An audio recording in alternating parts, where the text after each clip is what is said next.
The betrayal. The dream job that changed everything. My hands were shaking as I held the phone.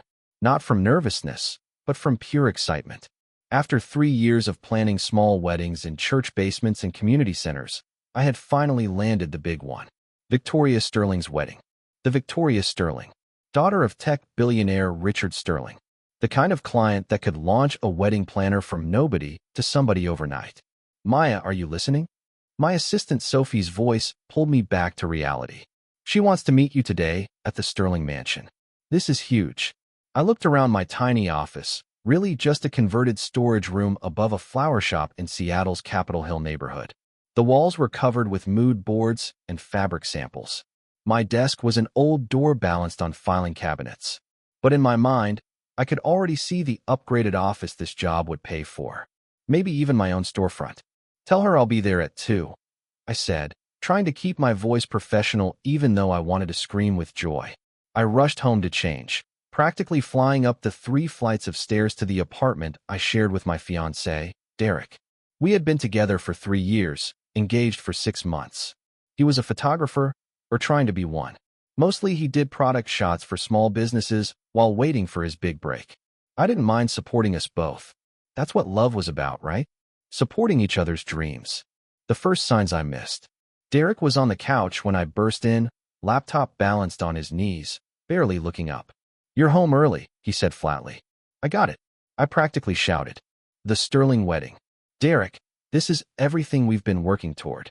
The fee alone will cover our rent for a year, and the connections I'll make. We can finally plan our own wedding." He smiled, but it didn't reach his eyes. "That's great, babe. Really great." I was too excited to notice the lack of enthusiasm. Too caught up in my own dreams to see the distance in his expression. Looking back now, I realized that was the moment I should have known something was wrong. But love makes you blind to the things you don't want to see. I changed into my best professional outfit, a navy dress that I'd bought at a thrift store and had tailored to fit perfectly. Derek watched me get ready with an odd expression on his face. "You look nice," he said. "Very professional." "I need to look the part," I replied, applying lipstick carefully. This client could change everything for us. "For us," he repeated softly. Something in his tone made me pause, but when I turned around, he was already back to staring at his laptop. Meeting the woman who would destroy me. The Sterling Mansion was everything I had imagined and more. 3 stories of modern glass and stone architecture perched on a hill overlooking Puget Sound. The circular driveway alone was bigger than my entire apartment building. A butler, an actual butler, answered the door and led me through rooms filled with art that probably cost more than I would earn in my lifetime. We ended up in a sunroom filled with white furniture and floor-to-ceiling windows showcasing the stunning water view. Victoria Sterling was waiting for me, and she was perfect. Perfectly styled blonde hair, perfectly fitted designer clothes, perfectly white teeth, and a perfectly practiced smile. She was 26, 2 years younger than me, but she carried herself with the confidence of someone who had never doubted her place in the world. "Maya Chun," she said, extending a hand with perfectly manicured nails. "I've heard wonderful things about your work. Please sit." We spent the next hour discussing her vision. She wanted elegant, but not stuffy. Romantic, but not cheesy. A guest list of 300 people. A budget that made my head spin. As we talked, I took notes, already envisioning the perfect wedding for her. "I have one specific request," Victoria said, leaning forward. "I want a photographer who can capture genuine emotion. Not those stiff, posed shots. Real moments. Do you have someone you trust?" My heart leaped. This was perfect. Actually, my fiancé is an incredible photographer. He specializes in candid shots, capturing real emotions. I could introduce you. Victoria's eyes lit up with interest. "Your fiancé? How convenient. What's his name?" "Derek Matthews." Something flickered across her face, so quick I almost missed it. "Derek Matthews," she repeated slowly. "I'd love to meet him. Why don't you both come to my engagement party next Friday? I'm having a small gathering, just close friends and potential vendors. It'll be a good way to see if we all click." I left the Sterling Mansion walking on air. This was it. My big break. Derek's big break. Our chance to finally build the life we had been dreaming about. The phone that revealed everything. Friday came fast. I had bought a new dress for the party, splurging on something actually from a department store instead of secondhand. Derek seemed quiet as we got ready, but I assumed he was nervous about meeting such an important potential client. The engagement party was held at a downtown hotel's rooftop venue. Soft lights twinkled against the Seattle skyline. A jazz band played in the corner. Waiters circulated with champagne and appetizers that probably cost more per piece than my entire weekly grocery budget. Victoria spotted us immediately and glided over. She kissed both of Derek's cheeks like they were old friends, which struck me as odd. "You must be the talented photographer Maya has been raving about," she said. "Guilty," Derek replied with a smile I had never seen before. Charming. Confident. Nothing like the distant man who barely looked up from his laptop anymore.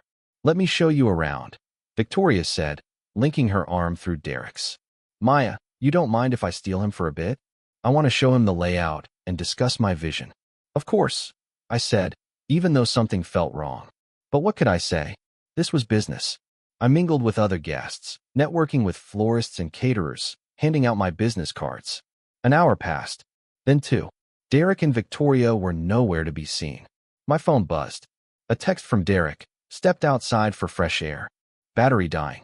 Except Derek's phone was sitting on the bar. I saw it lighting up with notifications next to an abandoned champagne glass. My stomach dropped. I picked up his phone, telling myself I was just going to bring it to him. That's all. Just being helpful. The screen was still unlocked. Text messages were open. And there, in black and white, was my entire life falling apart. The messages that broke me. The texts were from Victoria. Pages and pages of them, going back months. "Can't wait to see you tonight. Maya has no idea we've been meeting. Did you tell her you're staying late at the studio? She's so trusting, it's almost sad. The sex is so much better when she thinks you're working on your portfolio." I felt my legs give out. I sat down hard on a bar stool, my hands shaking so badly I almost dropped the phone. But I couldn't stop reading. Derek's responses were worse. "She's helping me build connections. Once I get established through her, I won't need her anymore. You're the upgrade I've been waiting for. Someone who actually has money and class. Tonight, when I pretend to be interested in her wedding planning talk, just know I'm thinking about you." The most recent message was from just 10 minutes ago. "Meet me in the penthouse suite. Tell Maya your battery died."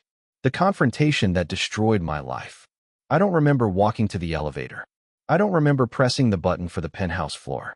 My body was moving on autopilot while my mind tried to process what I had read. The suite door was slightly open. I pushed it wider, and there they were. Derek and Victoria tangled together on a white couch, her designer dress half off, his hands in her perfect hair. "Maya." Derek jumped up, his face going pale. "This isn't what it looks like." I laughed. Actually laughed. A high, slightly hysterical sound. "Really? Because it looks like you're sleeping with my client. The client you've apparently been sleeping with for months while I supported you. While I paid our rent. While I planned our future." Victoria stood up slowly, adjusting her dress with maddening calm.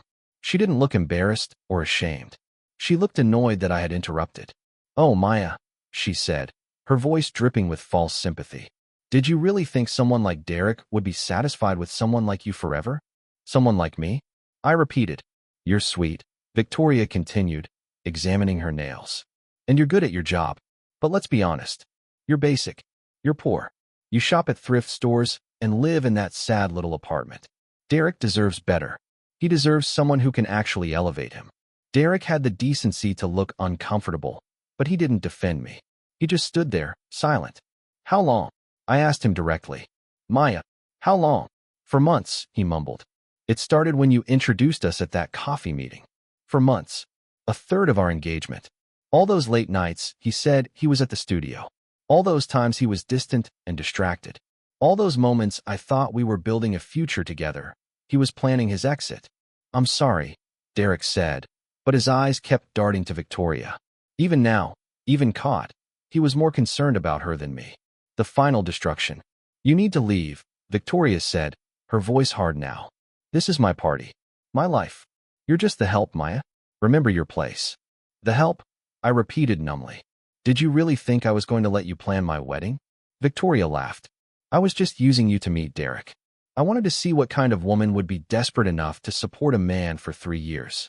Turns out, exactly the kind of woman I expected. Pathetic. Something inside me broke. Not just my heart, but something deeper. My sense of self. My trust in the world. I'm going to destroy you, I said quietly. Victoria laughed harder. You? You're going to destroy me? Sweetheart, I can have you blacklisted from every venue in this city with one phone call. My father knows everyone. You'll never plan another wedding in Seattle. You'll be lucky to get a job cleaning bathrooms when I'm done with you. I looked at Derek one last time. We're done. Don't come home. Maya, wait, he started, but I was already walking toward the door. Let her go, I heard Victoria say. She's nobody. She'll disappear, and we'll forget she ever existed. The aftermath that left me with nothing. Victoria kept her promise. By Monday morning, I had been fired from 3 upcoming weddings. By Tuesday, the flower shop owner asked me to clear out my office. By Wednesday, my phone stopped ringing entirely. Derek packed his things while I was out, leaving his key on the kitchen counter. No note. No apology. Just gone. I couldn't afford the apartment on my own. My savings had been spent supporting Derek's career. I had nothing except a broken heart and a reputation destroyed by a woman who had everything except a conscience. My best friend Rachel found me crying on the bathroom floor 2 weeks later. You can't stay here, she said. This city is killing you. She was right. Every street corner reminded me of Derek. Every wedding venue was a place I would never work again. Every happy couple I saw was a reminder of what I had lost. The decision that changed everything. I had $800 in my checking account. That was it. The sum total of 3 years of working myself to exhaustion while supporting a man who was planning to leave me the whole time. I'm going to New York, I told Rachel. New York? Maya, you can barely afford groceries. How are you going to afford New York? I don't know, I admitted. But I can't stay here. I can't spend the rest of my life running into them, hearing about their perfect wedding, their perfect life built on my broken dreams. Rachel hugged me tight. Then go. Start over. But promise me something. What? Promise me you'll come back stronger. Promise me you won't let them win. I packed everything I owned into 2 suitcases. I bought a one-way bus ticket to New York City. And as the bus pulled away from Seattle, I made myself a promise. They had taken everything from me. My career, my home, my dignity, my ability to trust. But they hadn't taken my drive. They hadn't taken my knowledge, or my skills, or my determination. I would rebuild. I would become everything Victoria said I could never be. I would become successful and powerful and untouchable. And one day, somehow, I would make them regret ever treating me like I was nothing. The revenge wouldn't be loud or dramatic. It would be slow and methodical and absolutely complete. I looked out the bus window as Seattle disappeared behind me, the city lights fading into darkness. Somewhere in that city, Derek and Victoria were probably celebrating their victory. They probably thought they had seen the last of Maya Chun. They had no idea they had just created their own destruction. 5 years. That's how long I would give myself. 5 years to become everything they said I could never be. And then I would return, not as the broken girl they had crushed, but as the woman who would tear their perfect world apart. The rise. 5 years later, the woman I became. The rain hit the windows of my corner office on the 42nd floor of a Manhattan high-rise. I stood there in my tailored Armani suit, looking down at the city that had rebuilt me from nothing. New York had been cruel at first, but it had also been honest. It didn't pretend to be kind while stabbing you in the back. It was hard, and it demanded everything from you. But if you survived, you came out stronger. I barely recognized the woman I had become. The girl who arrived 5 years ago with $800 and 2 suitcases was gone. In her place stood Maya Chun, owner and CEO of Eternal Moments, the most exclusive wedding planning company in New York City. My client list included celebrities, politicians, and old money families who paid 6 figures just for the privilege of having me plan their weddings. My assistant, Jennifer, knocked softly on the door. Ms. Chun, your 3 o'clock is here. Give me 5 minutes, I said, not turning from the window. I had worked for this view. Worked 16-hour days for the first 2 years, taking any job I could get. I started by planning small events for a catering company, then worked my way up to being an assistant at a mid-level planning firm. I watched, learned, and saved every penny. 3 years ago, I opened Eternal Moments with a single employee. Now I had a staff of 15 and a waiting list of clients that stretched 2 years into the future. But success hadn't healed everything. Late at night, I still thought about Derek and Victoria. I still wondered if they had gotten married, if they were happy, if they ever thought about the woman they had destroyed. The email that changed everything. Ms. Chun. Jennifer's voice came through the intercom. I'm sorry to interrupt, but there's an urgent email you need to see. I turned from the window and opened my laptop. The email was from Marcus Reed, my business partner and head of operations. Marcus had joined Eternal Moments a year ago, bringing with him connections to Seattle's elite social circles. He was the one who had helped me expand to the West Coast. The subject line made my blood run cold. You won't believe who wants to hire us. I opened the email and read. Maya, Victoria Sterling just contacted us through our Seattle office. She's getting married and wants Eternal Moments to plan her wedding. Budget, unlimited. Timeline, 6 months. She specifically requested you personally. I know the history. I know what she did to you. But this contract would be worth $500,000. Your call. Marcus. My hands were shaking. I read the email 3 times, each word burning into my brain like acid. Victoria Sterling wanted to hire me. After 5 years of silence. After destroying my life and promising to make sure I never worked in the industry again. After taking everything from me, she now wanted me to plan the most important day of her life. The irony was almost funny. Almost. The decision that started everything. I called Marcus immediately. His face appeared on my screen, concern written across his features. Marcus was 45, divorced, with salt and pepper hair and kind eyes. He had become more than just a business partner over the past year. He was my friend, maybe my only real friend. I know what you're thinking, he said before I could speak. And I'm telling you right now, you don't have to do this. We can turn down the contract. We're successful enough that we don't need her money. Did she say why she wants me? I asked, my voice surprisingly steady. No, just that she had heard about your success and wanted the best. Maya, I don't think she knows that you're the same Maya Chun from Seattle. You've changed your appearance, your entire image. You're not the same person she destroyed. He was right. The old Maya had long dark hair, wore thrift store clothes, and carried herself with an apologetic hunch like she was always taking up too much space. The new Maya had a sharp bob, designer everything, and walked like she owned whatever room she entered. I had even started using my middle name, Rose, in some professional circles. Maya Rose Chun sounded powerful, established, nothing like the broken girl who had fled Seattle. What about Derek? I asked quietly. Marcus hesitated. He's the groom. Of course he was. 5 years later, Victoria was finally marrying the man she had stolen from me. The man I had supported and loved and trusted. The man who had called me pathetic and said I was just a stepping stone to something better. I want to do it, I said. Maya, I want to take the contract, Marcus.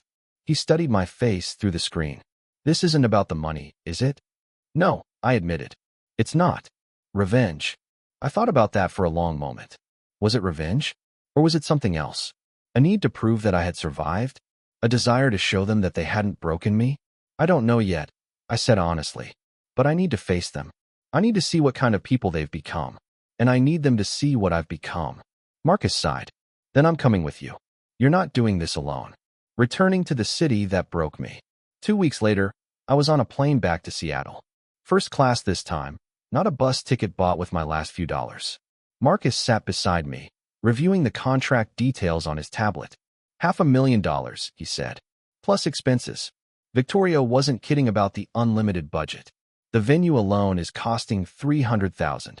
Where's the venue? I asked. The Sterling Estate. She's having it at her family mansion. The same place where I had first met her 5 years ago. The same sunroom where I had sat and dreamed about how this client would change my life. I had been right about that, just not in the way I had imagined. The Seattle skyline came into view as we descended. My chest tightened. 5 years away, and the city still had power over me. But I wasn't the same woman who had left. I was stronger now, richer, more successful than Victoria could have possibly imagined when she destroyed me. You okay? Marcus asked, touching my hand gently. I will be, I said. We landed at noon and went straight to our hotel. The same luxury hotel where Victoria's engagement party had been held. Where I had found those messages on Derek's phone. Where my old life had ended. I stood in front of the bathroom mirror in my suite, looking at myself. Charcoal gray dress, perfectly tailored. Heels that cost more than my old monthly rent. Hair and makeup flawless. I looked like I belonged in this world now. Like I had always belonged. You've got this, I whispered to my reflection. The meeting that changed the game. The Sterling mansion looked exactly the same. Same circular driveway, same modern architecture, same view of Puget Sound. But this time, I arrived in a town car, not my beat-up Honda. This time, I was the one with power. The same butler answered the door, though he didn't recognize me. Why would he? I was just another face from 5 years ago, forgettable and insignificant. Victoria was waiting in the sunroom, just like before. But she had changed too. She looked older, harder somehow. There were lines around her eyes that hadn't been there before. Her smile was still perfect, but it seemed more practiced, less genuine. "Ms. Chun," she said, standing to shake my hand. "Thank you so much for coming. I've heard incredible things about your work." I shook her hand firmly, looking directly into her eyes. For a moment, I saw a flicker of something, recognition, uncertainty, but it passed quickly. "Thank you for considering eternal moments," I said smoothly. "I understand you're working with a 6-month timeline. Yes, I know it's tight, but money is no object. I want everything to be perfect." We sat down, and I pulled out my tablet, all business. Marcus sat beside me, taking notes. For the next 30 minutes, Victoria described her vision. Elegant, romantic, a guest list of 400. She wanted roses, thousands of them. She wanted an orchestra. She wanted perfection. I listened, nodded, took notes. And I watched her. Really watched her. She wasn't happy. Every time she described something about the wedding, there was a hollowness in her voice, like she was reading from a script she had memorized but didn't believe in. And the groom? I asked casually, "What are his preferences?" Victoria waved her hand dismissively. "Derek will be fine with whatever I choose. He's not really into the planning process." "Derek," I repeated, as if hearing the name for the first time. "Derek Matthews, correct?" "Yes, do you know him?" "The name sounds familiar," I said carefully. "Photographer, right?" "Yes, though he's not doing much photography these days. He's been between projects." "Between projects?" That was a polite way of saying unemployed. "Interesting. I'd like to meet with both of you together," I said. "It's important that I understand both partners' visions for the day." Victoria looked uncomfortable. "That might be difficult. Derek is very busy. I'm sure we can work around his schedule," I pressed gently. "After all, this is his wedding too." The moment of truth. The meeting was scheduled for 3 days later at a downtown restaurant. Marcus insisted on coming with me, sensing that I might need backup when I finally came face to face with Derek again. I arrived early and chose a table by the window. I was wearing red this time, a power color. A color that said I wasn't afraid of anything. Victoria arrived first, looking nervous. "Derek might be a few minutes late," she said. "He's not great with punctuality." "That's fine," I said with a smile that didn't reach my eyes. When Derek walked in 15 minutes later, time seemed to slow down. He looked different. Older, heavier, with the kind of tiredness that comes from disappointment rather than hard work. His clothes were expensive, probably bought by Victoria, but they hung on him awkwardly, like a costume he wasn't comfortable wearing. He sat down next to Victoria without really looking at me. "Sorry I'm late. Traffic was." He stopped mid-sentence, his eyes finally focusing on my face. I watched the recognition dawn slowly. First confusion, then shock, then something that looked almost like fear. "Maya," he whispered. Victoria's head snapped toward him. "What? You know her?" I smiled calmly, though my heart was racing. "Hello, Derek. It's been a long time." The truth comes out. The silence at the table was deafening. Victoria looked between Derek and me, her perfect composure cracking. "Someone needs to explain what's happening right now.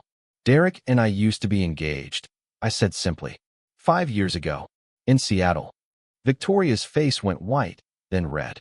"You're that Maya? The wedding planner? But you look completely different." "You were poor," I suggested. "Pathetic? Basic? I believe those were the words you used." Her mouth opened and closed like a fish. Derek had gone completely silent, staring at the table like he wished it would swallow him whole. "So you knew who I was this whole time," Victoria said, her voice shaking with anger. "You came here to what? Humiliate me? Get revenge?" "Actually," I said calmly, "I came here to do the job you hired me for. You contacted me, remember? I didn't seek you out." Marcus, who had been silently observing, leaned forward. Ms. Sterling, Maya is the best wedding planner in New York City. You requested her specifically because of her reputation. The fact that you have history doesn't change her professional abilities. Victoria laughed, but it was a harsh, brittle sound. This is insane. Derek, say something. Derek finally looked up, and when his eyes met mine, I saw something I hadn't expected. Regret. Deep, painful regret. Maya, he said quietly, I'm so sorry. For everything. I was young and stupid and cruel, and you didn't deserve any of it. No, I agreed. I didn't. Is that supposed to make this okay? Victoria snapped at him. You lied to me. You said she was nobody, just some girl you dated who couldn't accept it was over. You never told me you were engaged. I raised an eyebrow. So Derek had rewritten history. He hadn't told Victoria about supporting him for 3 years, about the engagement, about anything real. He had made me sound like a clingy ex, not a partner he had betrayed. What else hasn't he told you? I asked Victoria softly. She stared at me, and I could see the doubt creeping in. The cracks in her perfect facade were showing. The proposal that changed everything. I took a deep breath and made a decision that surprised even myself. I'm going to make you an offer. I will plan your wedding. I will make it the most beautiful, perfect event you could imagine. I will do my job professionally and completely. Why? Victoria asked suspiciously. Because I'm not the same person you destroyed 5 years ago. I don't need revenge. I don't need to prove anything to you. My success speaks for itself. I paused. But I do need you to know something. What? That treating people like they're nothing has consequences. That kindness matters. That you can't just destroy someone's life and walk away without it meaning anything. Victoria's eyes were shining with unshed tears. For the first time since I had met her, she looked vulnerable. Human. I was horrible to you, she said quietly. I know I was. I've thought about it sometimes, wondered what happened to you. I told myself you probably moved on, found someone else, forgot about it. It was easier than admitting what I had done. I almost didn't survive, I told her honestly. What you did almost broke me completely. But I chose to rebuild instead of break. That was my choice, not yours. Derek was crying now, silent tears running down his face. I'm so sorry, Maya. I know it doesn't mean anything, but I'm so sorry. I looked at him and felt nothing. No anger, no love, no pain. Just emptiness where he used to be. I accept your apology, I said. But that doesn't mean I forgive you. Forgiveness is earned, and you haven't done anything to earn it. The secret I discovered. Marcus and I left the restaurant in silence. Once we were in the car, he turned to me. That was either very brave or very crazy. I haven't decided which. Neither have I admitted. But you saw it, right? The dynamic between them. I nodded.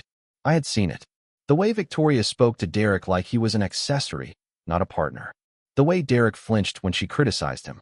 The way neither of them seemed to actually like each other, let alone love each other. This wedding is a disaster waiting to happen, Marcus said. Then we'll give them the beautiful disaster they deserve, I replied. Over the next few weeks, I threw myself into planning Victoria's wedding. I met with florists, venue coordinators, caterers. I designed the perfect ceremony. And as I worked, I paid attention to everything. I noticed that Derek was never at the planning meetings. Victoria made every decision alone. I noticed that when Derek did show up, he seemed defeated, empty, going through the motions. I noticed the way Victoria's father, Richard Sterling, controlled everything about the wedding. The guest list, the vendors, even the date had been chosen by him. And I noticed something else. Derek was having an affair. I discovered it by accident when I was doing a site visit at the venue. I saw Derek's car in the parking lot when he was supposed to be at work. I followed him into the building and saw him meeting with Victoria's maid of honor, Cassandra. They were kissing in one of the back hallways. Derek was doing it again, cheating with someone close to his fiancée. History repeating itself in the cruelest way possible. The choice I had to make. That night, I sat in my hotel room with the evidence on my phone. Photos I had taken without thinking, proof of Derek's betrayal. I could destroy Victoria's wedding with one email. Show her these photos and watch her perfect world collapse, just like mine had 5 years ago. Marcus sat across from me, waiting for me to decide. What are you going to do? He asked. I don't know, I admitted. Part of me wants to send these to her right now. Let her feel what I felt. Let her understand what betrayal really means.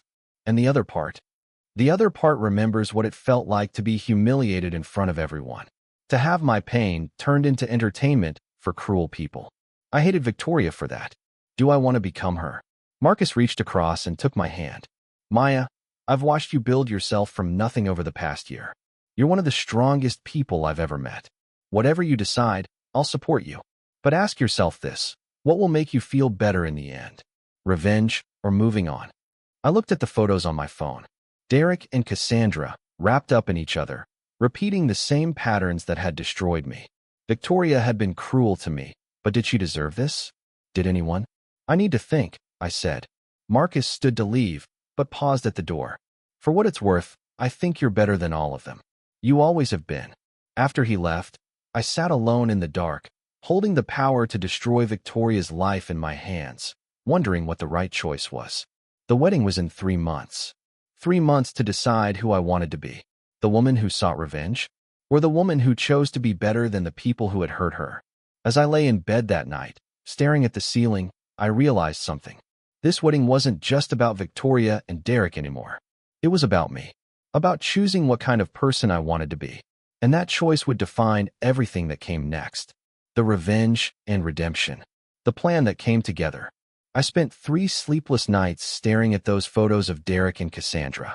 Each time I looked at them, I felt a different emotion. Anger, satisfaction, disgust, and finally, something unexpected, pity. Derek hadn't changed. He was still the same weak man who took the easy path, who cheated rather than being honest, who hurt people because he was too cowardly to face himself. And Victoria, for all her money and power, was trapped in the same cycle I had been in 5 years ago, loving someone who didn't love her back. On the 4th morning, I made my decision. I called Marcus at 6 in the morning. I know what I'm going to do, I said when he answered groggily. Destroy them, he asked.